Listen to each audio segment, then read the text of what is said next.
What's going on, everybody? Today we're going to be giving a drop overview for my track No Amnesty. We're going to go over all the different sections. I'm going to show you them soloed so you'll become aware of all the different elements that are at play here. Excuse me, let's go from the top to the bottom, and this is the drum section. Very nice, very nice.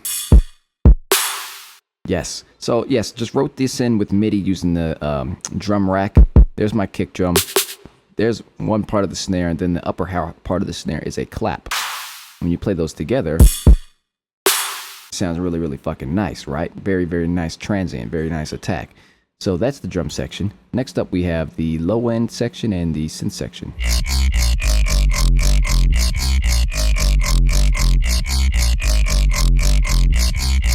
So I'm using an EQ to sort of glue my low end together here. I'm using a hip hop sub bass for one, which is playing the sub bass,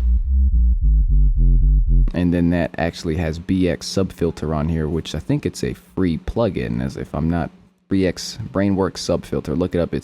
I'm not really like familiar with it yet, but it's pretty cool. I like it. So with sub filter, without sub filter, it is doing something. I can hear it, but I can't quite explain it. Then I've high-cutted this sub bass at 186 hertz, which means it's not playing anything above 186 hertz. And then I kind of gave it a dip here because these are really boomy notes. G sharp, F, A. That can get really, really boomy on certain sound systems, pretty much on any sound systems. If you don't mix this right, it's going to be extremely boomy, and it's going to take up a lot of headroom in the mix and really kind of sound stuffy, right?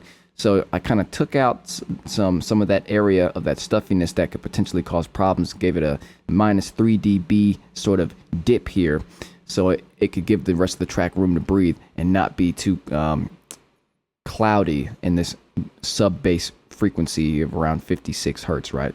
So clean that up, and then I've got the bass in mono, using the utility to control the volume, brought it down -5 dB. Now what's mixed with that is this one layer here, which sounds like this, which is made in Serum. And it is low-cutted at 100 hertz, so it's not playing anything below 100 hertz. Now, you see I'm using that EQ technique to glue lower frequencies to the higher frequencies in separate channels to have better tonal control. So that's what that's all about here. And yeah, that's made in Serum, and we can talk about that in the next video. Now the next sort of thing here is the Screech section, right? Now it's pretty sparse, but check it out. Because you'll notice it goes ba-da-ba, ba-da-ba, ba-da-ba-ba. Now listen, we have drop section 3 here, which plays this, right? So, because there's a sustain, right? So play it with the drums.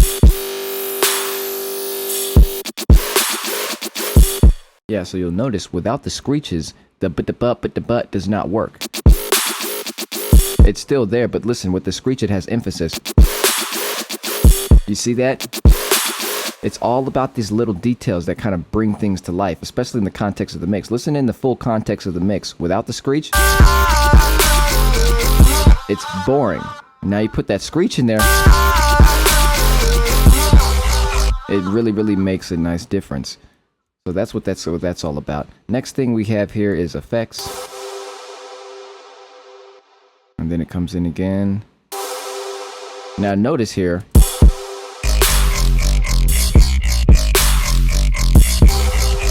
kind of comes in and feels that negative energy, right? Without it, the whole track dies. Now when you bring this effect back in, it keeps that energy going, right? It doesn't automatically just snuff it, right? So that's what that's all about. And that's just a tonal reverse, I'm pretty sure. Yeah.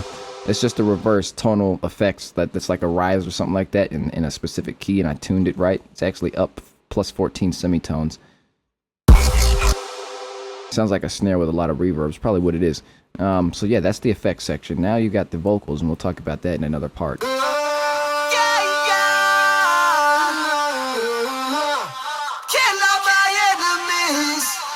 Yeah, so that's the vocal. We'll talk about that in another section. But yeah, they are very, very specifically saturated and distorted to sound like that. But it's very, very cool, and we'll talk about that in the next part of this video. But now you're aware of all the different elements going on here that are at play in my track, No Amnesty. And so look forward to the next parts. Until then, enjoy. Boom.